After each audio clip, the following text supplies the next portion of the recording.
Ein Getreidespeicher aus den 1960er Jahren. Unternehmer Frank Säuling kennt das Gebäude gut. Er ist im Ort aufgewachsen. Seit Jahren steht der Betonklotz in Hirscheid bei Bamberg leer. Da gibt es natürlich viele Stimmen, die sagen, das ist nicht genutzt, das ist auch ziemlich hässlich, das muss man abreißen. Aber mein Gedanke war eigentlich der, das ist eine ganz tolle Bausubstanz, ja, was man heute vielleicht gar nicht mehr so bauen kann.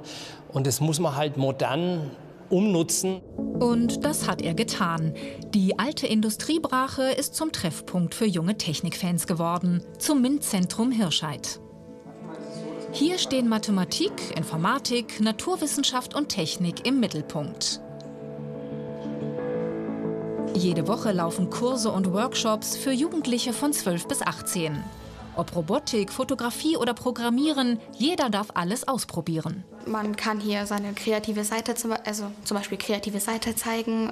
Und ich finde es hier, es macht ja einfach Spaß. Es wird halt jetzt nicht so gesagt, ja, ist schlecht, hast jetzt eine 6, fällst durch, sondern es ist einfach viel lockerer und angenehmer. Ja. Das finde ich sehr cool, weil es eben auch viele verschiedene Sachen gibt und es eben man Neues ausprobieren kann.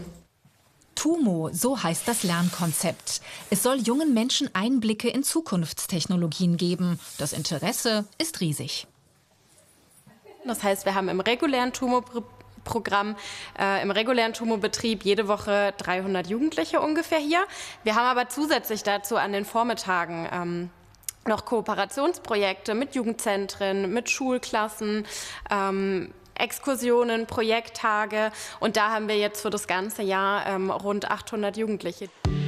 Das TUMO-Programm läuft schon in Großstädten wie Paris, Los Angeles und Berlin und seit Jahresbeginn eben auch in Hirscheid. Das erste im ländlichen Raum. Das Angebot ist kostenlos, jeder lernt in seinem Tempo. Ein Lernort für Schlüsselkompetenzen der Zukunft auf dem Land? Mit dieser Vision stand Frank Säuling anfangs ziemlich allein auf weiter Flur. Jahrelang versuchte er, Politiker, Wissenschaftlerinnen und Wirtschaftslenker für die Idee zu begeistern. Wir leben in einem Zeitalter der Digitalisierung. Ja, wir haben enormen technologischen Fortschritt, Stichwort KI, Robotik, ja, Cybersecurity, Medienkompetenz. Also das sind alles ganz neue technologische Themen, und wir müssen unsere Kinder und Jugendlichen natürlich darauf vorbereiten, dass sie mit diesen Themen umgehen können. Nun fließen 6,4 Millionen Euro vom Bundesministerium für Bildung und Forschung in das Lernprojekt. Den Umbau des Getreidespeichers und den neuen Rundbau zahlte Frank Säuling zum Großteil aus eigener Tasche. Betreut werden die Kinder und Jugendlichen von jungen Fachkräften aus der Praxis, wie Pascal Löffler. Er studiert angewandte Informatik und leitet den mehrwöchigen Robotik-Workshop. Ich habe immer das Gefühl, dass gerade bei den jüngeren Students es sehr hilft, wenn die einfach motiviert sind, wenn sie einfach mal ausprobieren. Das hilft tatsächlich am meisten beim Lernen. Also da ist es auch egal, wie komplex das ist. Das Komplexe kriegt man immer vermittelt, solange das Interesse da ist. Die Schüler lernen, Probleme selbst zu lösen. Wie bekommt man das Fahrzeug dazu, diesen Parcours abzufahren? Bis vor kurzem hatten Ben und Kilian noch wenig Ahnung von Robotik. Doch nun bewegt sich ihr Modell schon mal.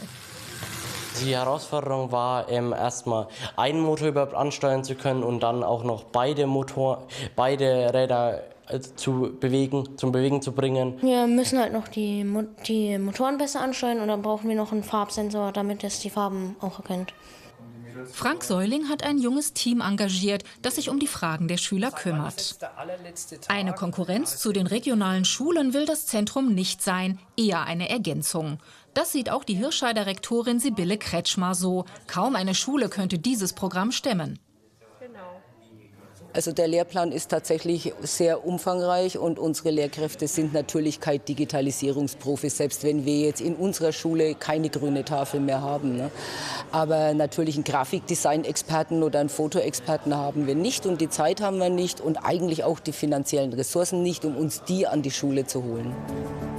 Im MINT-Zentrum soll noch viel mehr passieren. Zum Beispiel Kurse zum Thema Luft- und Raumfahrt oder künstliche Intelligenz. Platz genug wäre da. 5 Stockwerke des Getreidespeichers stehen noch leer und warten auf neue Ideen.